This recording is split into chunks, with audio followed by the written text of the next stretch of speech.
Assalamualaikum warahmatullahi wabarakatuh. Nama saya Muhammad Fazil Makatita dari kelompok 1 10 MIPA 3 yang akan menjelaskan mengenai tafsir surat Al-Isra ayat 32.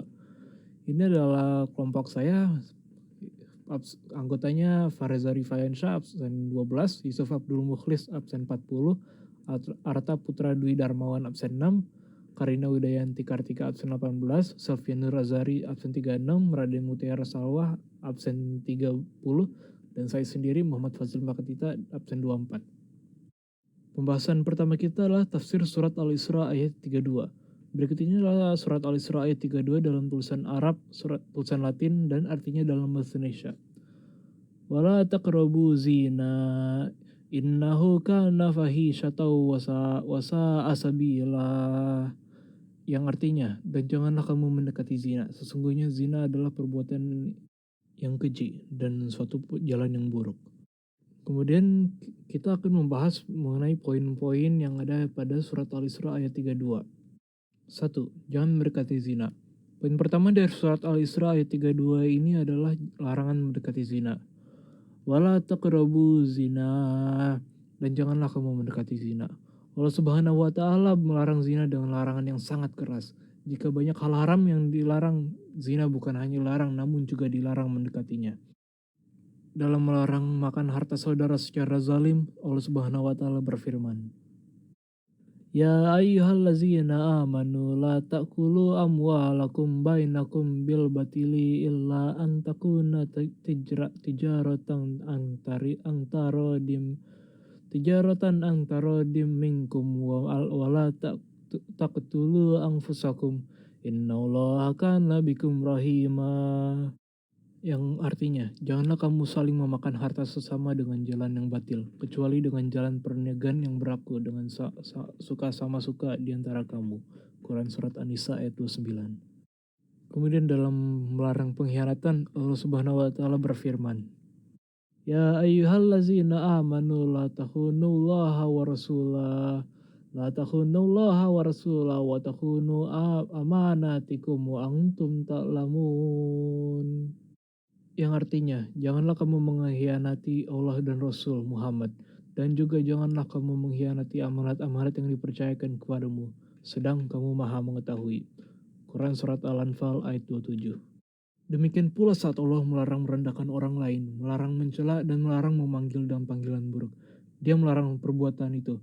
Namun saat melarang zina, dia tidak mengatakan janganlah kalian berzina, tapi dia melarang janganlah kalian mendekatinya. Allah melarang hamba-hambanya berbuat zina, begitu pula mendekatinya dan melakukan hal-hal yang mendorong dan menyebabkan terjadinya perzinaan, terang Ibnu Katsir dalam tafsirnya.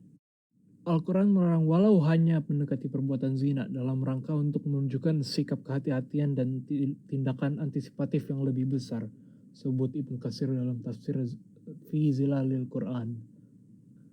Karenanya Islam menerapkan hukum untuk mencegah terjadinya zina.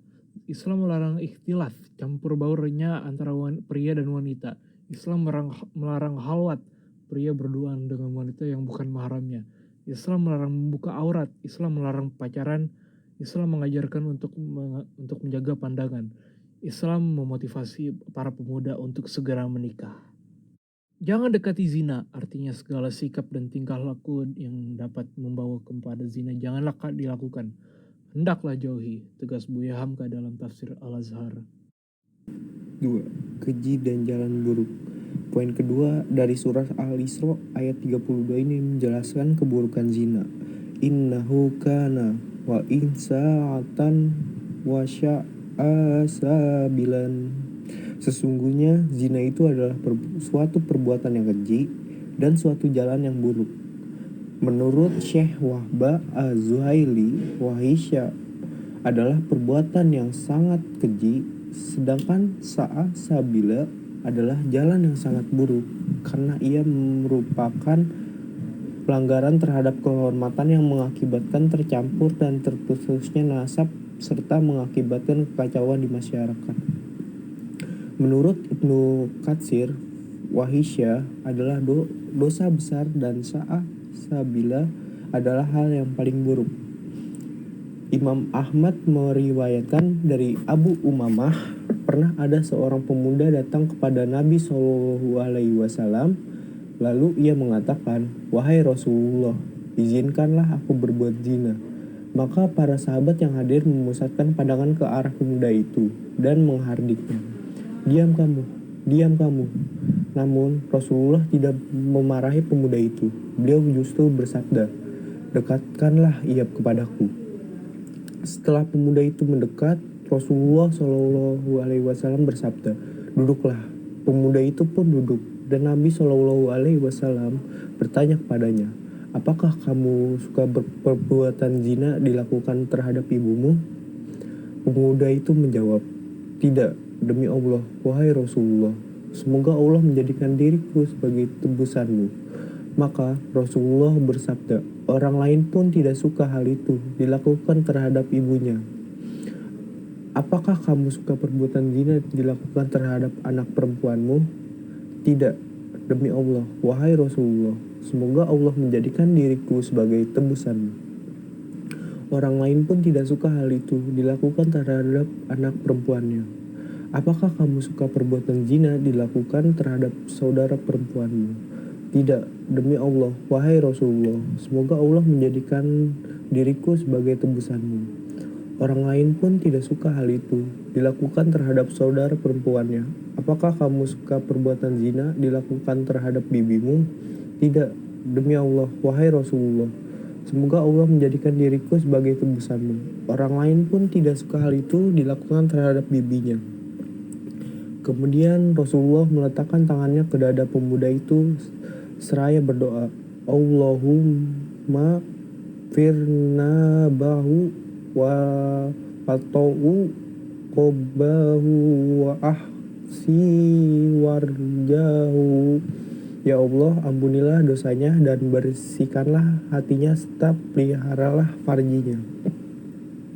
Maka sejak saat itu pemuda tersebut tidak menoleh kepada perbuatan zina sedikit pun. Kandungan surat Al-Isra ayat 32. Berikut ini adalah isi kandungan surat Al-Isra ayat 32. Allah melarang mendekati zina. Bukan hanya melarang zina, seluruh perbuatan yang bisa menjadi sarana dan mendekatkan zina juga Allah melarangnya. Islam adalah agama yang sangat memahami manusia sehingga ia mengutamakan tindakan preventif untuk menutup kerusakan. Larangan mendekati zina adalah tindakan preventif agar manusia tidak terjerumus ke perzinaan. Zina adalah perbuatan yang sangat keji dan sangat buruk. Di antara keburukannya, ia merupakan pelanggaran terhadap kehormatan yang mengakibatkan tercampur dan terputusnya nasab, serta mengakibatkan kekacauan di masyarakat. Demikian surat Al-Isra ayat 32 mulai dari tulisan Arab dan Latin, terjemah dalam bahasa Indonesia, tafsir dan isi kandungan maknanya. Semoga bermanfaat dan mengokohkan kita untuk menjaga kehormatan dan menjauhi hal-hal yang mendekatkan pada perzinaan. Wallahu a'lam bishawab. Demikian, wassalamualaikum warahmatullahi wabarakatuh.